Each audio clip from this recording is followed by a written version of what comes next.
April is the month in the U.S. when women's earnings on average catch up to men's from the previous year. So it's an important time to think about what's underlying this. What are the causes that are driving this gender pay gap? And the first two most important ones we need to think about are occupation and industry. So those two alone explain approximately half of the gender pay gap. And what we mean by that is that women tend to cluster in different occupations, lower paying occupations, different industries, lower paying industries than men. So women are, for example, over 90% of speech pathologists, but they're less than 5% of flight engineers.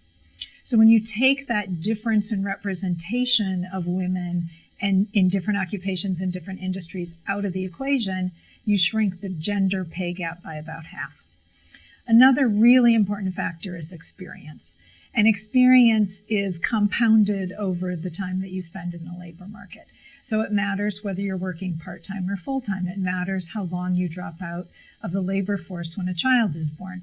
Women tend to work part-time more than men. Women tend to take more time off when a child is born than men do. And that experience ends up causing or being an important explanatory factor for some of the gender pay gap.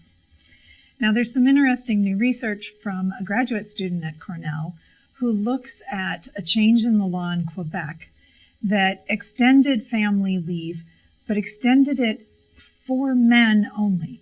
So there was a 50-week family leave benefit, and then an additional 5 weeks, which was available, but only if the father took it.